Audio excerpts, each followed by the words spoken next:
여러분, 혹시 이런 소문 들어보셨나요? 요즘 현금 뽑으면 세무서에서 눈독 들이고 세무조사로 큰일 난다. 심지어 부모님 통장에서 급하게 돈 꺼냈다가 상속세 폭탄 맞을까봐 밤잠 못 이루신 분들 손 들어주세요. 맞아요. 저도 처음엔 깜짝 놀랐어요. 현금 뽑는 게 뭐해서? 근데 이 소문 진짜일까요? 안녕하세요, 여러분. 오늘도 저와 함께 해주셔서 정말 고맙습니다. 국세청에서 15년 넘게 세금 문제를 파헤쳐 본 제가 여러분의 돈과 마음을 지킬 비법을 알려드릴게요. 특히 50대부터 70대까지 우리 같은 나이대에서 가장 궁금해하시는 현금, 인출과 상속세 이야기를 속 시원하게 풀어드릴 거예요.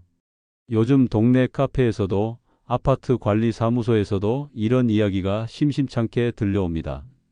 아이고, 우리 시어머니 돌아가시고 나서 통장 정리하는데 현금 뽑은 내역 보니까 겁이 나더라고. 혹시 세무서에서 뭐라고 하는 거 아니야? 우리 아버지 병원비 내려고 급하게 500만 원 뽑았는데 나중에 상속세 계산할 때 문제 되는 건 아니지? 이런 걱정들 말이에요. 사실 저도 이런 질문을 정말 많이 받습니다. 상담하러 오시는 분들 중에 10명 중 8명은 이 문제로 고민하시더라고요. 특히 부모님 연세가 많으시거나 건강이 안 좋으신 분들은 더욱 신경이 쓰이시죠. 미리미리 준비해두고 싶은 마음은 있는데 뭔가 잘못해서 오히려 세금을 더 내게 될까봐 걱정되고 말이에요.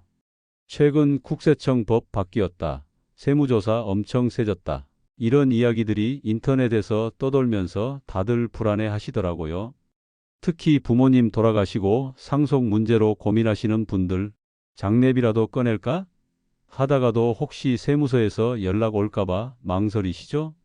저는 이런 분들을 볼 때마다 정말 안타까워요.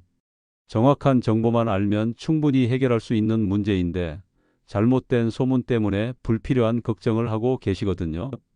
그런데 잠깐 여러분, 이런 중요한 비밀을 알려드리기 전에 한 가지 부탁드릴게요. 채널 구독 버튼 꾹 눌러주시고 좋아요도 살짝 눌러주세요. 그리고 알림 설정까지 해주시면 앞으로 여러분께 도움이 될 세금 정보들을 놓치지 않고 받아보실 수 있어요. 특히 우리 나이대에서 꼭 알아야 할 절세 방법들, 상속 준비 요령들을 계속해서 알려드릴 테니까, 그리고 구독과 좋아요는 무료니까 안심하고 눌러주세요. 자, 이제 본격적으로 이야기해 볼까요? 사실 이 현금 인출 공포증이라고 할까요? 이런 게 생긴 데는 나름의 이유가 있어요. 몇 년 전부터 국세청에서 고액 현금 거래에 대한 관리를 강화하기 시작했거든요. 특히 한 번에 1,000만 원 이상 현금을 인출하거나 짧은 기간 동안 여러 번에 걸쳐 큰 금액을 뽑는 경우에는 좀 더 자세히 들여다보기 시작했어요. 그런데 여기서 오해가 생긴 거예요. 마치 현금만 뽑으면 무조건 세무조사를 받는다는 식으로 소문이 퍼진 거죠. 하지만 실제로는 그렇지 않아요. 국세청도 바보가 아니에요. 정상적인 생활비나 의료비, 장례비 같은 용도로 현금을 인출하는 건 충분히 이해하고 있거든요. 제가 직접 겪은 사례를 하나 말씀드릴게요. 작년에 상담을 받으러 오신 65세 되신 김 씨 아저씨가 계셨어요. 아버님이 돌아가시고 나서 상속 정리를 하는데 돌아가시기 한 달 전에 2천만 원을 현금으로 인출한 내역이 있더라고요. 그분이 얼마나 걱정하셨는지 몰라요. 선생님, 이것 때문에 상속세를 더 내야 하는 건 아니죠? 세무조사 받는 건 아니죠? 하시면서 밤잠도 못 이루셨다고 하더라고요. 그런데 자세히 들어보니까 그 돈은 아버님이 병원비로 쓰시려고 뽑아두신 거였어요. 당시에 큰 수술을 앞두고 계셨는데 병원에서 입금을 요청해서 미리 준비해 두신 거였죠. 결국 수술은 받지 못하고 돌아가셨지만 그 돈의 용도는 명확했어요. 이런 경우에는 전혀 문제가 되지 않아요. 오히려 병원비로 지출된 것으로 인정받아서 상속세를 줄일 수도 있거든요. 이처럼 현금 인출 자체가 문제가 되는 게 아니라 그 돈이 어디로 갔는지, 어떤 용도로 쓰였는지가 중요해요. 세무서에서도 이런 걸 다 알고 있어요. 그래서 무작정 겁먹을 필요는 없다는 거죠. 하지만 그렇다고 해서 아무 준비 없이 현금을 막 뽑아도 된다는 건 아니에요.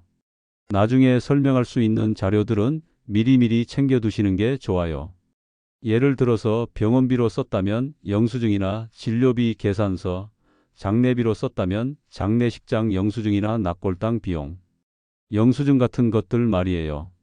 특히 우리 나이대에서는 갑작스럽게 목돈이 필요한 경우가 많잖아요. 자녀 결혼자금, 손자 교육비, 갑작스러운 의료비, 집 수리비 등등 말이에요. 이런 용도로 현금을 인출하는 건 너무나 자연스러운 일이에요. 세무서에서도 이런 걸 다 이해하고 있어요. 그럼 이제 본격적으로 여러분의 궁금증을 풀어드릴 시간이에요. 도대체 얼마까지 뽑아도 되는 건지, 어떻게 하면 나중에 문제없이 설명할 수 있는지, 그리고 상속세를 줄일 수 있는 합법적인 방법들까지 모두 알려드릴게요. 끝까지 함께 해주세요. 절대 후회하지 않으실 거예요. 먼저 그 무서운 소문부터 파헤쳐 볼게요. 현금 뽑으면 세무서가 쫓아온다. 이 소문의 시작이 뭘까요? 사실 이 공포증이 생긴 데는 나름의 배경이 있어요.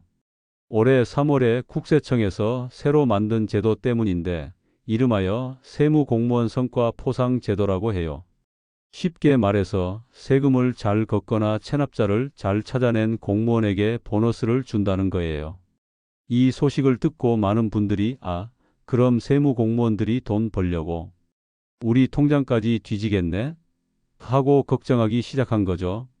하지만 진정하세요. 이 포상금이라는 게 여러분이 생각하시는 것과는 전혀 달라요.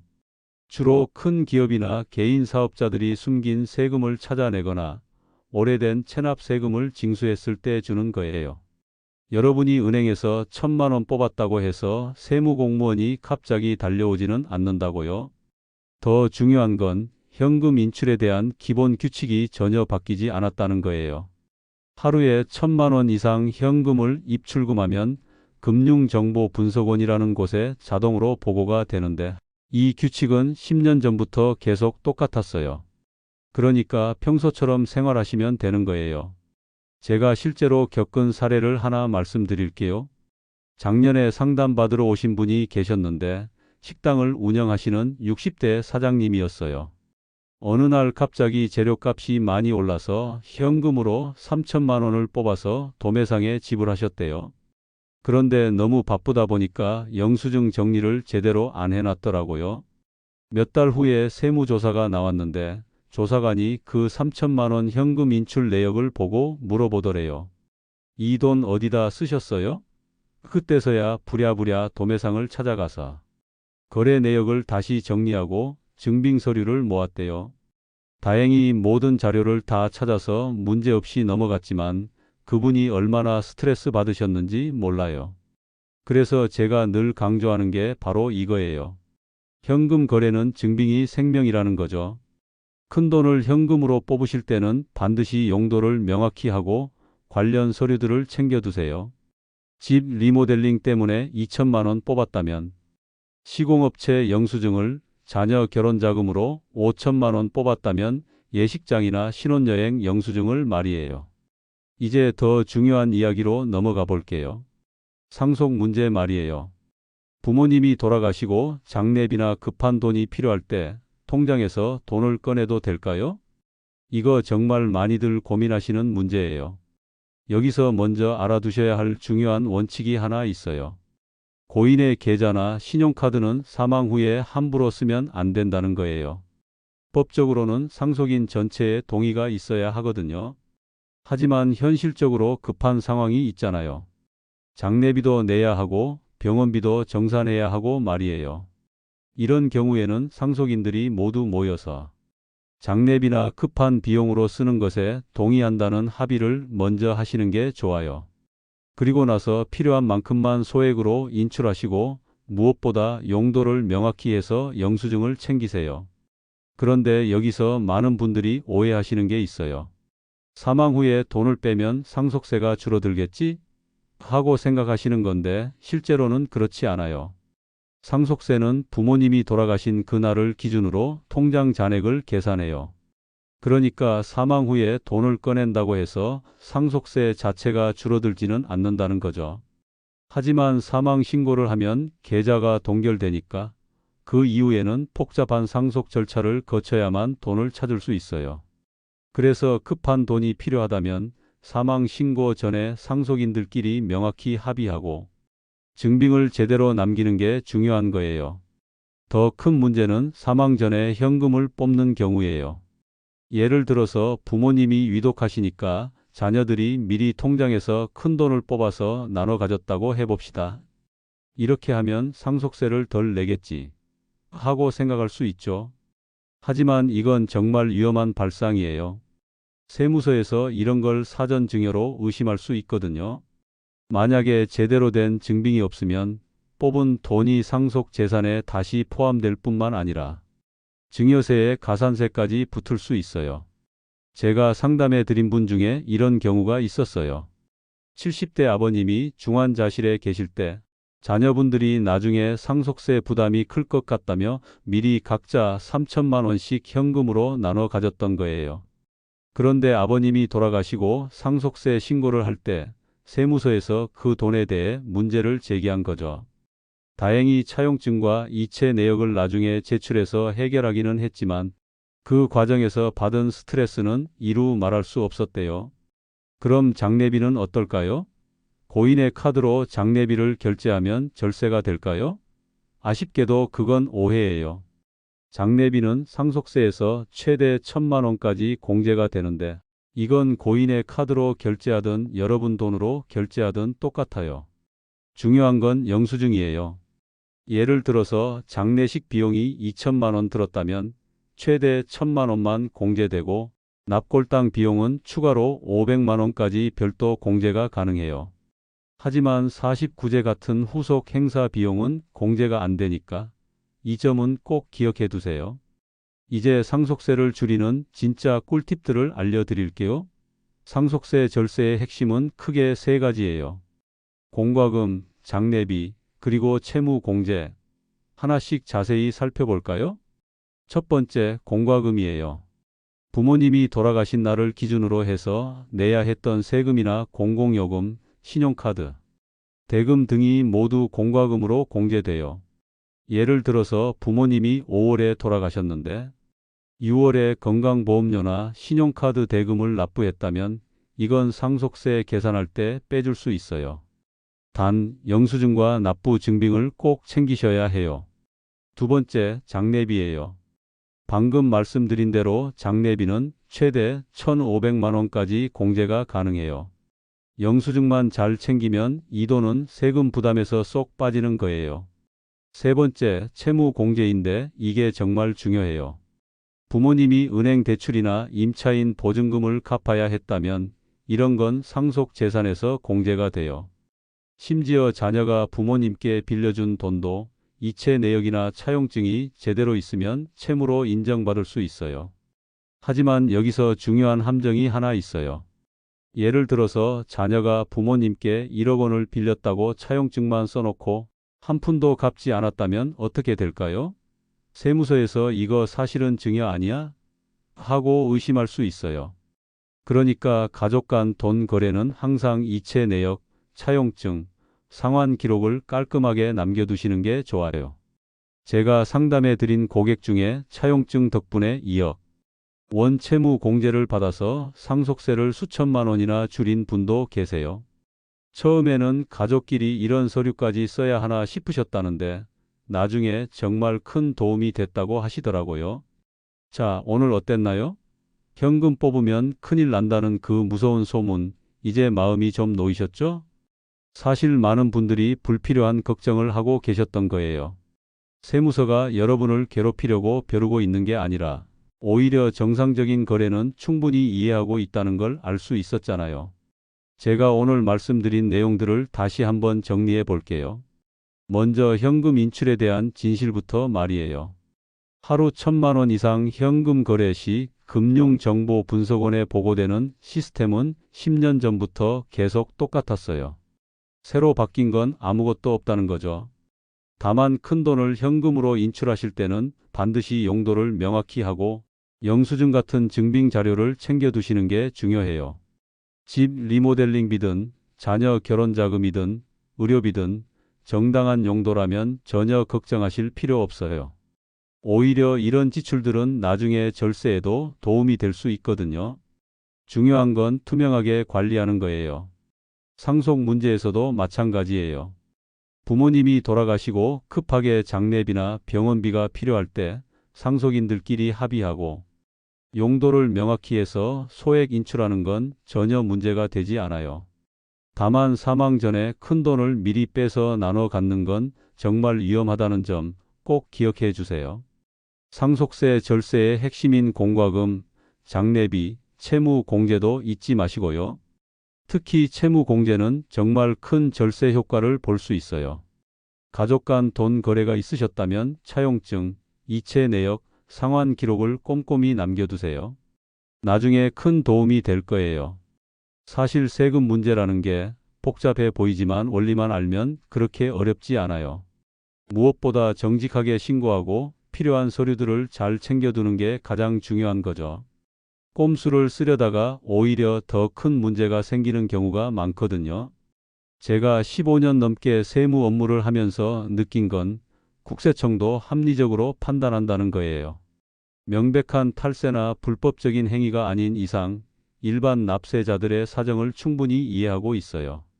그러니까 너무 겁먹지 마시고 당당하게 세금 신고하시면 돼요. 특히 우리 50대, 60대, 70대는 평생 성실하게 세금 내고 살아오신 분들이잖아요. 이제 와서 갑자기 세무조사 받을 일은 거의 없어요.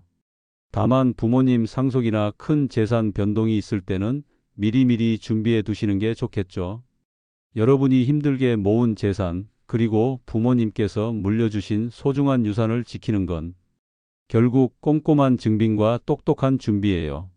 세금을 안 내려고 꼼수 쓰는 게 아니라 정당하게 낼 세금만 내고 절약할 수 있는 부분은 합법적으로 절약하는 거죠. 오늘 말씀드린 내용들 중에서 가장 중요한 건 뭘까요? 바로 기록이에요. 모든 금융거래, 모든 지출에 대해서 언제, 왜, 얼마를 썼는지 기록해 두세요. 통장 정리할 때도 그냥 숫자만 보지 마시고 아, 이건 병원비였지, 이건 장례비였지 하면서 용도를 메모해 두시면 나중에 정말 도움이 돼요. 그리고 큰 금액을 움직이실 때는 가급적 계좌 이체를 이용하세요.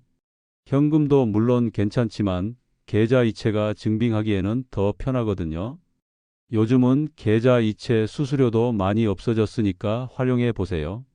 또 한 가지 당부드리고 싶은 건 세금 문제로 고민이 생기시면 혼자 끙끙 앓지 마시고 전문가와 상의하시라는 거예요.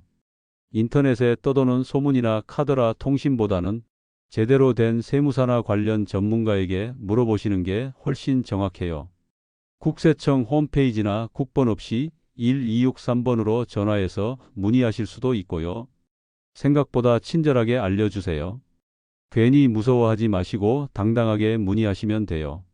마지막으로 하나 더 말씀드리고 싶은 건 세금이라는 게 우리가 사회 구성원으로서 당연히 져야 할 의무라는 거예요. 다만 필요 이상으로 많이 낼 필요는 없죠.